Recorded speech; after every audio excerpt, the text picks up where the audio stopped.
అడిగిన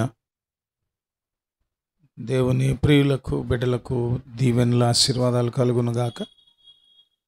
ప్రభువు మనలను ఈ జూలై మాసపు 1 తారీఖు నుంచి ఈ రోజు వరకు 21 రోజులు ప్రతి సాయంత్రం మనము మనకున్నటువంటి జీవన వ్యాపారాన్ని ప్రక్కన పెట్టి అటు చదువులు ఉద్యోగాలు ఏమున్నా సాయంత్రానికి మరలా మనము దేవుని సన్నిధిలో సమకూడటం కొంత సవాలుతో కూడిన పని అయినప్పటికీ కూడా విశ్రాంతిని తదితరమైన వాటిని కొంత పక్క నుంచి అందరూ సమకూడటం ఎంతో ఆశీర్వాదం. కొందరు గూగుల్ మీట్ ద్వారా కూడా జాయిన్ అవుతూ ఉన్నారు. వారు కూడా ఈ 21 దినాలు ప్రవేశించడం ద్వారా ఆశీర్వదించబడుతూ ఉన్నారు. వారిని బట్టి కూడా ప్రభువుని నేను స్తుతిస్తూ ఉన్నాను. మిమ్ములను బట్టి ప్రభువుని మహింపరుస్తూ ఉన్నాము. 21వ రోజు మరొక వాక్యాన్ని మనం ధ్యానించుకుందాం. దీనికి మూల వచనంగా కీర్తనల పుస్తకం 98వ సంకీర్తన 6వ వచనం. కీర్తనల పుస్తకం 98వ సంకీర్తన 6వ వచనం. బూరలతోనూ కొమ్ముల నాదముతోనూ రాజైన యెహోవా సన్నిధిని సంతోషధ్వని చేయుడి. రాజైన యెహోవా సన్నిధిని సంతోషధ్వని చేయుడి. రాజైన యెహోవా. ఈరోజు మన ధ్యానం ఏంటంటే రాజైన యెహోవా, మన రాజు, మన రాజైన యెహోవా అనే విషయం. దాన్ని హెబ్రీ మూల భాషలో ఏమని పిలుస్తున్నారంటే జెహోవా హ్యామెలెచ్ అంటారు. కొంతమంది హ్యామెలెక్ లేకపోతే హ్యామెలెచ్ అని. అంటే జెహోవా స్పెల్లింగ్ తెలుసుగా, JEHOVA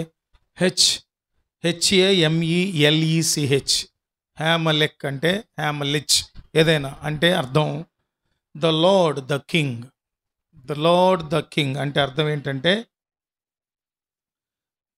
నా దేవుడు, నా రాజు, నా సార్వభౌముడు, ఆ తర్వాత నన్ను పాలించువాడు, నన్ను ఏలువాడు, నా ఏలిక, నాపై ప్రభుత్వం చేయువాడు అని అర్థం. దాన్ని పలికేది ఎలాగా? HAMELECH హ్యామెలెచ్. కొన్ని ఈ హెబ్రీ మూల పదాలు పలకటానికి కొంచెం మనకి ఇర్రెగ్యులర్గా అనిపిస్తాయి, కానీ అవి మనం పలకటం నేర్చుకుంటే చాలా మంచిది. ఏంటయ్యా ఈ పేరు? ఆయన భక్తులైన వారు, ఆయన బిడ్డలైన వారు, ఆయనను గానం చేయవారు, ఆయన కీర్తిని వర్ణించి పాటలు రాసేవారు దేనిని బట్టి ఆ పేరుతో ఆయన పిలుస్తున్నారయ్యా అంటే ఆయన మనలను ఒక సార్వభౌముని వలె. సార్వభౌముడు అంటే అర్థం ఏంటంటే అందరిపైన కూడా విజయం సాధించి అందరి రాజులను, అందరి అధికారులను పైనుండి పాలించువాడు, పైనుండి ఏలువాడు. ఆయనకు మించిన, ఆయన పైన మరొక రాజు, చక్రవర్తి ఎవరు లేరు. సార్వభౌముడు అనే మాట ఎందుకంటారంటే అందరినీ మించినటువంటి, ఆయనకు మించినటువంటి రాజు కానీ, ఆయనకు మించిన పాలకుడు కానీ, ఆయనకు మించిన పరాక్రమవంతుడు కానీ, ఆయనకు మించిన ప్రజలను ప్రేమగా పాలించగలిగిన రాజు కానీ మరొకరు లేరు. అందుకనే ఆయన శాశ్వత కాలము నీకు రాజు అని కూడా అర్థం.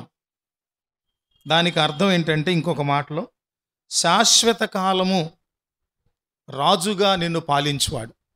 అంటే భూమి మీద ప్రజల చేత ఎన్నుకోబడినటువంటి వారు ఎవరైనా ఉంటే ఆ ఎన్నుకోబడినటువంటి వారికి కొంత కాల పరిమితి ఉంటుంది పరిపాలించడానికి. ఏముంటుంది? కొంత కాల పరిమితి. ఏంటా కాల పరిమితి? ఆయా దేశాల చొప్పున, ఆయా దేశాల రాజ్యాంగాల చొప్పున ఉంటుంది. మన దేశంలో 5 ఏళ్లకు ఒకసారి పరిపాలిస్తారు. రాష్ట్రపతి మనకు రాజు అంటే, అంతేనా? మనకు రాష్ట్రపతి రాజు.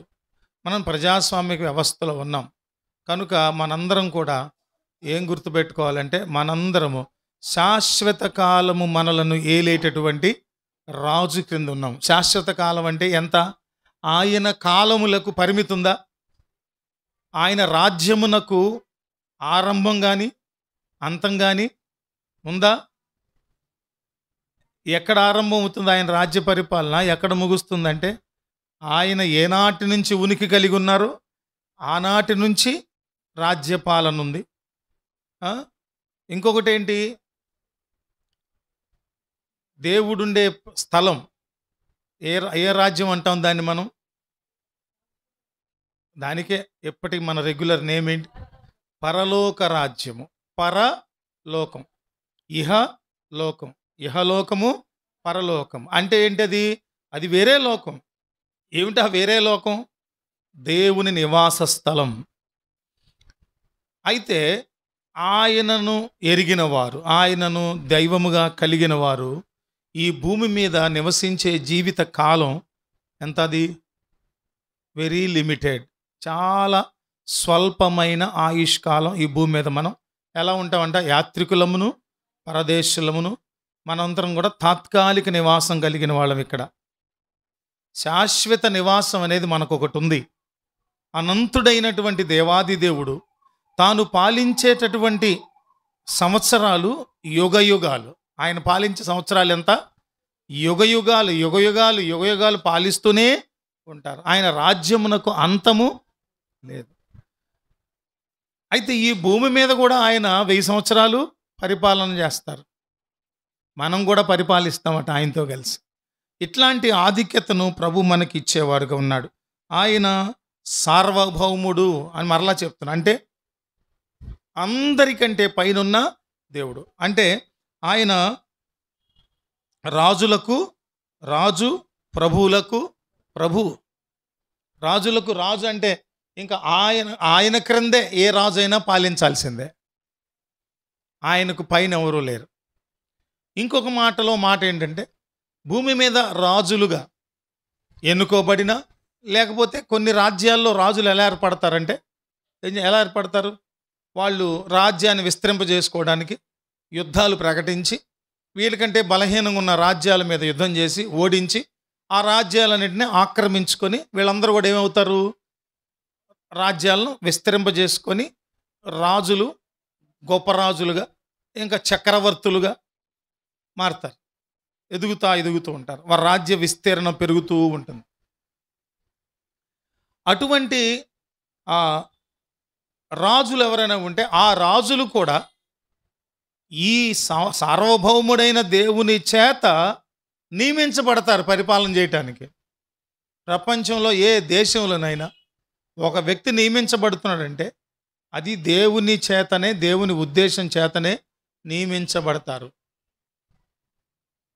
అంటే మరి అదేంటండి కమ్యూనిస్ట్ దేశాల సంగతి ఏంటి? దేవుడు లేడనే దేశాల సంగతి ఏంటంటే, ప్రపంచంలో ప్రతి దేశంలో ప్రతి మూల దేవుణ్ణి ఎరిగిన బిడ్డలు ఉన్నారు. వాళ్ళు నిరంతరము వారిని ఏలటానికి ఒక మంచి ఏలిక కావాలని కోరుకుంటారు. ఏ దేశంలో వాళ్ళైనా మాకు హిట్లర్ లాంటి మూర్ఖుడు కావాలి రాజుగా, మమ్మల్ని నాశనం చేసేయాలి, మమ్మల్ని కరువు కాటకాల పాలు చేసేయాలని కోరుకుంటారు. ఎవరు కోరుకోరే? అందుకని ఏ అధికారైనా, ఏ అధికారమైనా ఎవరి ద్వారా? ఎవరు? సార్వభౌముడైన దేవుని ద్వారా. అంతటి మహోన్నతుడైన దేవుని ద్వారా మనకు ఈ విషయానికి వచ్చినప్పుడు మనం ఆలోచిస్తే యేసుక్రీస్తు ప్రభువారిని ఆయన మీద దైవద్రోహం, రాజద్రోహం, అధికార ద్రోహం, ఇట్లా రకరకాల ద్రోహాలను మోపి అకారణంగా ఆయనను దోషిగా చేసి సిలువ మరణానికి తీసుకెళ్ళినప్పుడు పిలాతు దగ్గర తీసుకొచ్చి నిలబెట్టారు. పిలాతుకు విచారణ చేసిన తర్వాత ఆయనలో ఏ దోషము కనపడలేదు.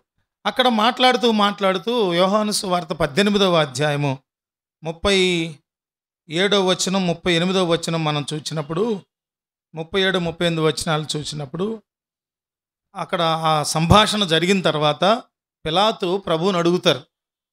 ఆయన బంధించబడి ఒక దోషిలాగా పిలాతు ముందు నిలవబెట్టబడినప్పుడు, ఆ అధికారి ముందు నిలబెట్టబడినప్పుడు ఆ పిలాతు అడుగుతున్నాడు. అందుకు పిలాతు నీవు రాజువా అన్నాడు. ఏమన్నాడు? యోహాను సువార్త 18:37లో అందుకు నువ్వు రాజువా అని ఆయనను అడుగగా యేసు, నీవన్నట్లు నేను రాజునే, నీవన్నట్లు నేను రాజునే. ఇంకా వివరణ ఇస్తూ ఉన్నారు ఆయన. సత్యమును గురించి సాక్ష్యం ఇచ్చుటకు నేను పుట్టి తిని. ఏమిటా సత్యం? అబ్బాయి, ఇది మీరు అనుభవిస్తున్న రాజ్యము కాదు, ఇంకొక రాజ్యం ఉంది. ఆ రాజ్యములో ఏముంటాయి? శాంతి, సమాధానం, నీతి, సత్యము, ఇవన్నీ విలసిల్లుతూ ఉంటాయి. అక్కడ కరెంటు అవసరం లేదు.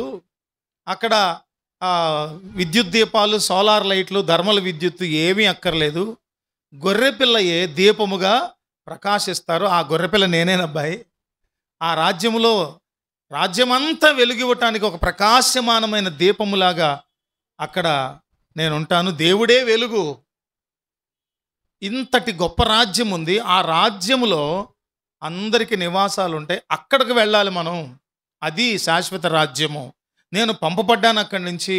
సువార్త వినండి, నమ్మండి. ఇది ఆయన చెప్పే సత్యం. ఆ సత్యాన్ని గురించి ప్రకటించడానికి వచ్చాడు.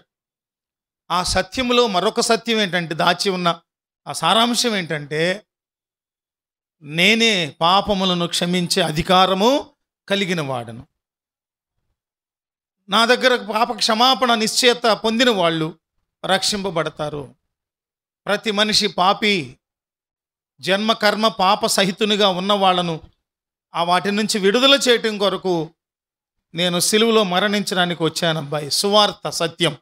ఆ సత్యమును గూర్చి సాక్ష్యం ఇవ్వటానికి నేను వచ్చా. ఆ సత్యము దేవుడు. యేసయ్యను గురించి సాక్ష్యం ఇవ్వటానికి అంబాసిడర్గా ఇంకొక ఆయన వచ్చారు. ఆయన ఎవరు? జకరియా ఎలీసబెత్తుల కుమారుడైన బాప్తిస్మమిచ్చు యోహాను. మండుచు అగ్ని వలె ప్రకాశించేటటువంటి పవర్ఫుల్ హ్యూమన్ అన్నమాట ఆయన. దేవునికి రాయబారిగా, అంబాసిడర్గా, క్రీస్తు వారిని లోకానికి పరిచయం చేయటం కొరకు పంపబడిన ఒక రాయబారిగా పంపబడిన యోహాను. అందుకే యోహాను సాక్ష్యం ఇస్తున్నాడు యేసయ్యను గూర్చి. యేసయ్య సాక్ష్యం ఇస్తున్నాడు తండ్రిని గూర్చి, తండ్రి రాజ్యమును గూర్చి. దాని గురించి సాక్ష్యం ఇవ్వటానికి నేను పుట్టా, ఇందు నిమిత్తమే ఈ లోకానికి వచ్చాను అన్నారు ప్రభు. సత్యం అనేసరికి, సత్యాన్ని గురించి సాక్ష్యం ఇవ్వడానికి వచ్చాను అనేసరికి పిలాతులో ఎంతూజియాజం పెరిగింది. తెలుసుకోవాలి, అయితే సత్యం అంటే ఏంటి అన్నాడు. ఏమన్నాడు తర్వాత? అందుకు పిలాతు, సత్యం అనగా ఏమిటి అని ఆయనతో చెప్పాను. అతడు ఈ మాట చెప్పి బయటనున్న యూదుల యొద్దకు తిరిగి వెళ్ళి, అతని యందు ఏ దోషము నాకు కనబడలేదని. మరి పిలాతు సత్యం అంటే ఏంటని ఒక ప్రశ్న అడిగి ఆగి ఆ సత్యం అంటే ఏంటో వివరంగా యేసయ్య ద్వారా తెలుసుకొని ఉంటే పిలాతు ఏమయ్యేవాడండి? గొప్ప సేవకుడు అయ్యేవాడు. గొప్ప క్రైస్తవ్యానికి గొప్ప మేలు జరిగాడు. కాన్స్టాంటైన్ అని ఆయన వాళ్ళ అమ్మగారు ఈ రోజున యెరూషలేంలో కానీ ఇజ్రాయెల్లో కానీ యేసయ్య పుట్టి పెరిగి తిరిగి నడయాడి అద్భుతాలు చేసి సమాధి బర్త్‌డే ఇవన్నిటినీ కూడా ప్రాచుర్యం తేయడానికి అభివృద్ధి పరిచింది కాన్స్టాంటైన్ తల్లి గారు. ఆవిడ పేరేదో మర్చిపోయా. అర్థమైందా మీకు? కానీ చాలాసార్లే మనం దేవుని మందిరం దాకా వస్తాం, పాటలు అయ్యే వరకు మెలుగుతూ ఉంటాం, ఏంటి సాక్ష్యాలప్పుడు మెలుగుతూ ఉంటాం, కానుక పరిచర్య వరకు మెలుగుతూ ఉంటాం. అసలైన వాక్య సత్యం వినే సమయానికి ఏమైపోతుంది? నిద్రపోతుంది. చాలాసార్లే నేను ఆ టైంకి నిద్రపోతానేమో, ఆ టైంకి మిస్ అయిపోతానేమోనని ముందుగానే ఆ ప్రయాణం చేసే 4 గంటల ముందే నిద్రపోయి ఆ ప్రయాణం అంతా మెలుగుతుండేటటువంటి పెద్ద మనుషులు చాలామంది ఉంటారు. దేవుని దగ్గరే ఎంత నిర్లక్ష్యం అంటే, ఎంత కంట్రోల్డ్గా బిగించుకొని వాక్యం వినాలి నేను మెలుకుతున్నా అనుకున్నా, ఆ టైంకి ఆ నిద్ర అపవాది ఏజెంట్ లాగా, ఎవరిలాగా? అపవాది ఏజెంట్ లాగా వచ్చి, go to sleep, don't worry, ఏం పర్లేదు, వీడియో ఉందిగా తర్వాత వినొచ్చు, ఓకే నిద్రపోతా. నిద్రపోతా? ఏం పర్లేదు పాస్టర్ గారు, నేను వీడియో చూస్తాను. వీడియో చూసింది ఎవరు? ఈరోజు లాస్ట్ డే అందరు రండి అని నేనేం చేశానంటే గ్రూప్లో పెట్టకుండా ఇండివిజువల్గా పెట్టాను అందరికి. పెట్టి ఇప్పటి వరకు ఇంతకుముందు కొంచెం చూసా, ఊరికే 30% కూడా చూడలేదు, 100లో 30% కూడా చూడలేదు. ఎందుకు చూడలేదంటే వాళ్ళకి పట్టవు. ప్రభు దగ్గర వాళ్ళే ఉత్తరవాదులు. దేవుడు దొరుకు కాలంలో ఆయనను చేర్చుకోవాలి, పొందుకోవాలి, పట్టుకోవాలి. ఆ తర్వాత గమనించినప్పుడు ఆయన ఆ మాట అన్నప్పుడు ఆ, ఆ, బయటకు వచ్చేసాడు. అంటే ఏమవుతుందంటే అక్కడ పిలాతులోంచి మనం నేర్చుకునేది ఏంటంటే, mind full of thoughts, mind full of work load ఉన్నప్పుడు కొన్ని చేజార్చుకుంటాం మనం. అంటే ఏంటంటే, అమ్మో ఇప్పుడు యూదులు నన్ను ఏమంటారో శిక్ష విధించకపోతే, ఆ, ఇతను నీతిమంతుడు, పరిశుద్ధుడు, ఇతనికి అనవసరంగా నేను శిక్ష వేస్తున్నానేమో, ఒకవేళ వేస్తే వేసాంలే, అది నా డ్యూటీ, ధర్మం కదా, గవర్నర్గా నాకు నా నా అధికారిగా నేను చేయొచ్చులే. ఇట్లాంటి సంఘర్షణలో ఉన్నప్పుడు అమూల్యమైన బ్రతుకును మలుపు తిప్పే విషయాలు చిటికలో టైల్ స్లిప్ అయిపోతూ ఉంటాయి. అమ్మో, అది చాలా మనిషికి నష్టం కలిగించేది. అందుకని జాగ్రత్తగా ఉండాలి మనం. అందుకనే చాలా జాగరూకత అంటామే. జాగరూకత అంటే ఏంటంటే, పాముల వలె వివేకులను, పావురముల వలె నిష్కపటల వలె ఉండమన్న మాట ఇక్కడ అప్లై అవుతుంది మనకి. చాలా జాగ్రత్తగా ఉండాలి. వివేచన జ్ఞానం ఉండాలి.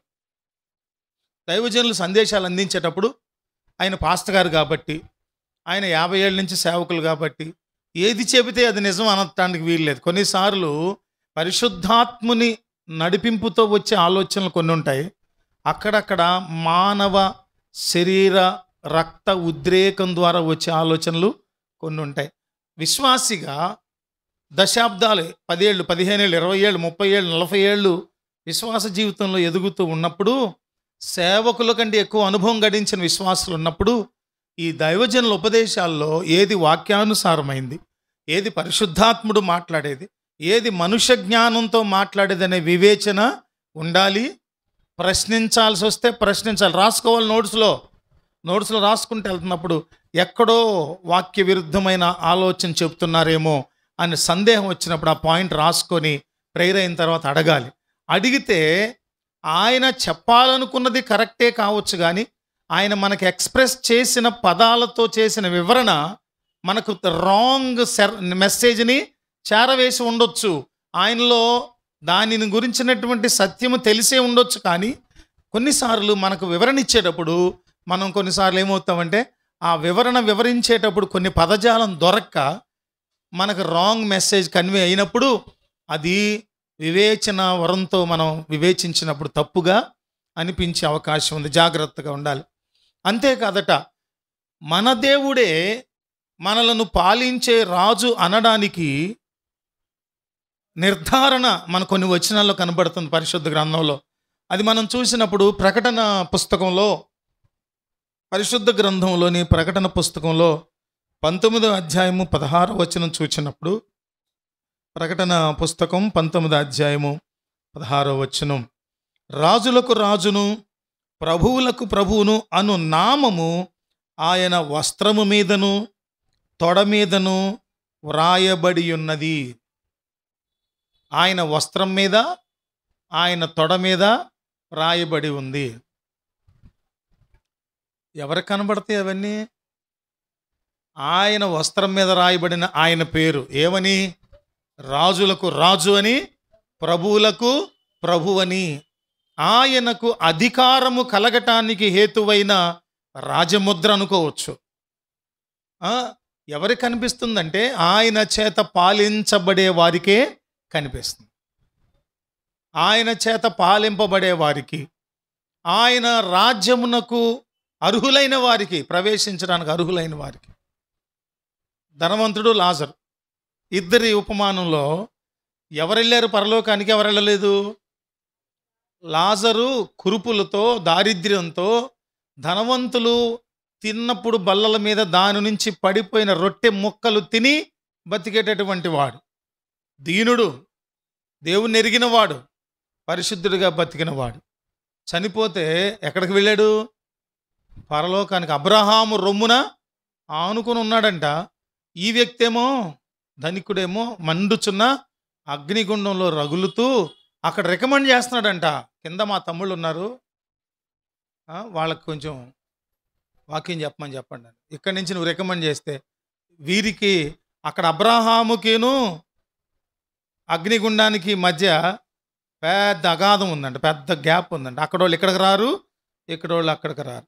కావాలైతే ఇక్కడోళ్ళు పైకి వెళ్తారు, పైన వాళ్ళు కిందకు వస్తారు. కానీ ఎక్కడ భూమికి పరలోకమునకు మధ్య చాలాసార్లు రిలేషన్షిప్ ఉంది. పైనోళ్ళు కిందకు వచ్చారు, హలో, పైనోళ్ళు కిందకు వచ్చారు, కిందోళ్ళు పైకి వెళ్ళారు. కానీ అక్కడ అబ్రహాం ఉన్న స్థలానికి పాతాళానికి మధ్య గ్యాప్ ఉంది. అక్కడి నుంచి అక్కడికి ఎవరు వెళ్ళటానికి లేదు. ఇక్కడ వాళ్ళు అక్కడికి వెళ్ళరు, అక్కడ వాళ్ళు ఇక్కడికి వెళ్ళరు. ఆ తాపాన్ని తట్టుకోలేకుండా ఏమన్నాడు, చిటికిన వేలుతో, ఎవరు చిటికిన వేలు, ఆ లాజరు చిటికిన వేలుతో ఒక చుక్క వాటర్ డ్రాప్ నాకు వేయమంటున్నాడు.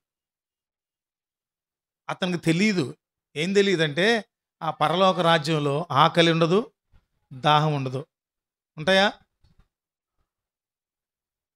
ఇవన్నీ గమనించినప్పుడు దేవుని గూర్చిన ఆయనే చక్రవర్తి, ఆయనే రాజులకు రాజు, ప్రభువులకు ప్రభు అనేటటువంటి రుజువు మనం ఇక్కడ చూస్తున్నాం. ఆయన వస్త్రం మీద, ఆయన తొడ మీద వ్రాయబడినది.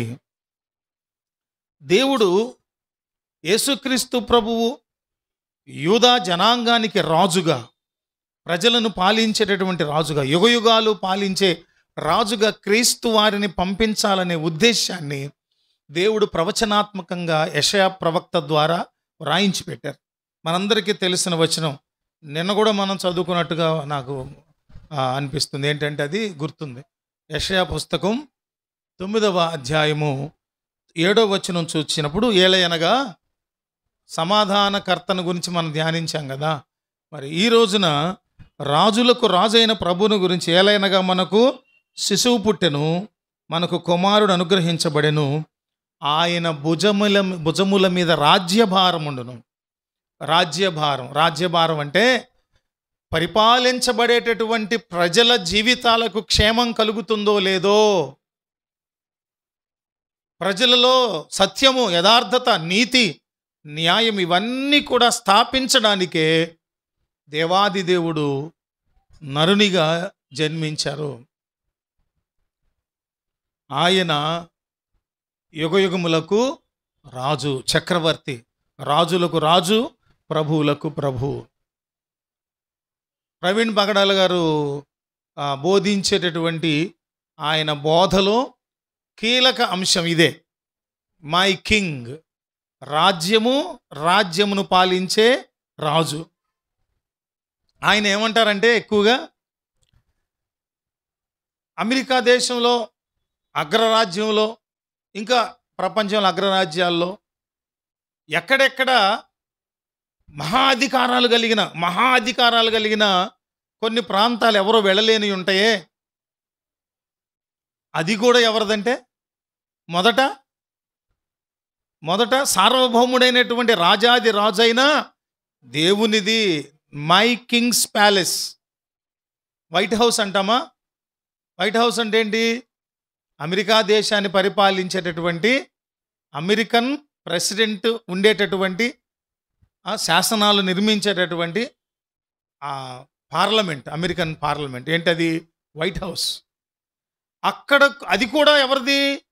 ట్రంప్ది కాదు, లేకపోతే అంతకుముందు ఉన్నటువంటి బైడెన్ది కాదు, ఒబామాది కాదు, వీళ్ళందరిది కాదు. ఎవరిది? మొట్టమొదట నాటికి నేటికి ఎప్పటికీ కూడా ప్రపంచం రాజ్యాలు ఆయనవే. ప్రపంచ రాజ్యాల్లో పాలనా వ్యవస్థ ఆయనదే. ఉన్నత రాజ్యాలు ఆయనవే. మధ్యస్థంగా అభివృద్ధి చెందుతున్న దేశాలు అన్నీ ఆయనే. నా రాజువి అంటాడంత ఆయన వాక్యాల్లో. ప్రవీణ్ పగడాల గారి ప్రీచింగ్స్లో కీ కాన్సెప్ట్ ఏంటంటే, మై కింగ్, హిజ్ కింగ్డమ్. ఆయన రాజ్యములో నేనొక పరిపాలకుడను, నేనొక పాలించబడే ప్రజను, అదే సమయంలో నేనొక పాలకుడను. My king's kingdom, at the same time ఆయన నా రాజు, నేను కూడా రాజునే. ఏదో ఒక అంశం గురించి కోర్టులో కేసు వేసినప్పుడు దాని గురించి వాదించడానికి లాయర్ని పెట్టుకుని అడిగారంట. నో, నా కేసు నేనే వాదించుకుంటాను అన్నాడంట. నా కింగ్ నాలో ఉన్నాడు, నా రాజు. అందుకని ఆయన భుజముల మీద రాజ్యభారం ఉంటుంది. ఏంటి ఈరోజు మన యొక్క ప్రభు యొక్క మాట పేరు ధ్యానించే నామము ఏంటంటే జెహోవా హామెలెచ్. హ్యామెలెచ్ చెప్పండి, హ్యామెలెచ్. ఆ తర్వాత మనము చివరిగా దానియేలు పుస్తకంలో గమనించినప్పుడు, దానియేలు పుస్తకం 7వ అధ్యాయంలో 13, 14 వచనంలో, రాత్రి కలిగిన దర్శనములను నేను ఇంకా చూచుచుండగా ఆకాశ మేఘారుడై మనుష్య కుమారుని పోలిన ఒకడు వచ్చి ఆ మహావృద్ధుడగు వాని సన్నిధిని ప్రవేశించి ఆయన సముఖమునకు తేబడిను. సకల జనులను, రాష్ట్రములను, ఆయా భాషలు మాట్లాడువారును ఆయనను సేవించున్నట్లు ప్రభుత్వమును, మహిమయు, ఆధిపత్యమును. అండర్లైన్ చేయండి ఆ 3 విషయాలు. ఈ రాజుకు, ఈ సార్వభౌమునికి, ఈ చక్రవర్తికి, అందరినీ మించిన రాజాది రాజైన సార్వభౌముడైనటువంటి మన రాజు ఈ పేరుతో పిలువబడటానికి గల మూల కారణం ఏంటంటే 14 వచనంలో చూస్తాం. దానియేలు పుస్తకం 7వ అధ్యాయం 14 వచనం. సకల జనులను, రాష్ట్రములను, ఆయా భాషలు మాట్లాడు వారును ఆయనను సేవించున్నట్లు. రాష్ట్రములు అంటే అర్థం ఏంటి తెలుసా? ఈ రాష్ట్రములు అంటే స్టేట్లని కాదు, ఆ దేశాలు అని. అర్థమైందా? ఆ దేశాలు అని. లేదంటే ఇంకొక మాట ఏమనొచ్చు అంటే రాజ్యాలు, ప్రభుత్వాలు. ఇక్కడ చూసినప్పుడు ఆయా భాషలు మాట్లాడువారును ఆయనను సేవించున్నట్లు ప్రభుత్వమును, మహిమయు, ఆధిపత్యమును. ప్రభుత్వము, మహిమ, ఆధిపత్యం 3 అండర్లైన్ చేసుకోండి. ఆయనకి ఇవ్వబడెను. ఆయన ప్రభుత్వము శాశ్వతమైనది. ఆయన ప్రభుత్వం ఎటువంటిది? శాశ్వతం. అది అన్నిటికీ తొలగిపోదు. ఆయన రాజ్యం ఎప్పుడును లయము కాదు. డిస్ప్లేలో పడుతుందా? చూస్తున్నారా? Very good. మరోసారి చదువుతున్నాం. ఆయన ప్రభుత్వము శాశ్వతమైనది, అది ఎన్నటికీ తొలగిపోదు. ఆయన రాజ్యము ఎప్పుడును లయము కాదు. దీనిని బట్టి మనకు అర్థమవుతున్న విషయం ఏంటంటే, మరి 2 వచనాలు ఉన్నాయి, నేను రాసుకోండి, నేను వివరించిన సమయం లేదు. మత్తయి సువార్త 28వ అధ్యాయము 18, 19 వచనాలు. మత్తయి సువార్త 28వ అధ్యాయం 18, 19 వచనాలు. జకరియా పుస్తకం 9వ అధ్యాయం 9వ వచనం. ఈయన నీతిపరుడైన రాజు అని. సో దేవుడు మన వినికిడిలో ఈ వివరణను దీవించి మనకు జ్ఞాన హృదయం కలుగు చేయుదురుగాక. ఆమెన్. ప్రభు ఈ 21వ రోజును దేవుడే మనకు రాజుగా, మా జీవితముపై నీ ప్రభుత్వం ఏలాలి, నీ ఆత్మ పావురమై మాపై వాలాలి, అనుగ్రహ మహనీయమా మానుదిన ఐశ్వర్యమా, చెరగని వాత్సల్యమా మాపై తరగని అభిమానమా. పరిశుద్ధుడైన మా ప్రభువా, గొప్ప దేవా, మా జీవితాల మీద, ప్రపంచ రాజ్యముల్లోని సకల భాష మాట్లాడు ప్రజల మీద, 850 పైగా కోట్లాను మంది జనం ఉన్నటువంటి ప్రపంచంలో జెహోవా హెమలిచ్గా మీరే మమ్ములను ఏలు రాజుగా, ప్రభువుగా, సార్వభౌముడిగా ఉండి పాలిస్తున్నారు. మీకు స్తోత్రాలు.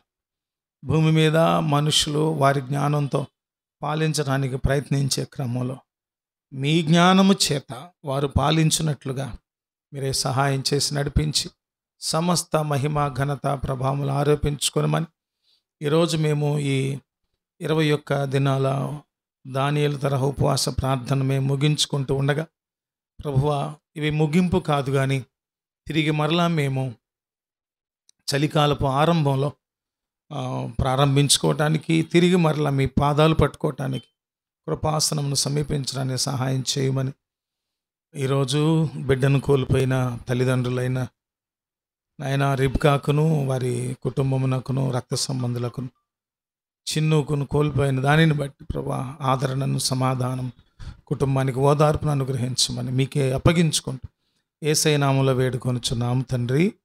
ఆమేన్. ఆమేన్.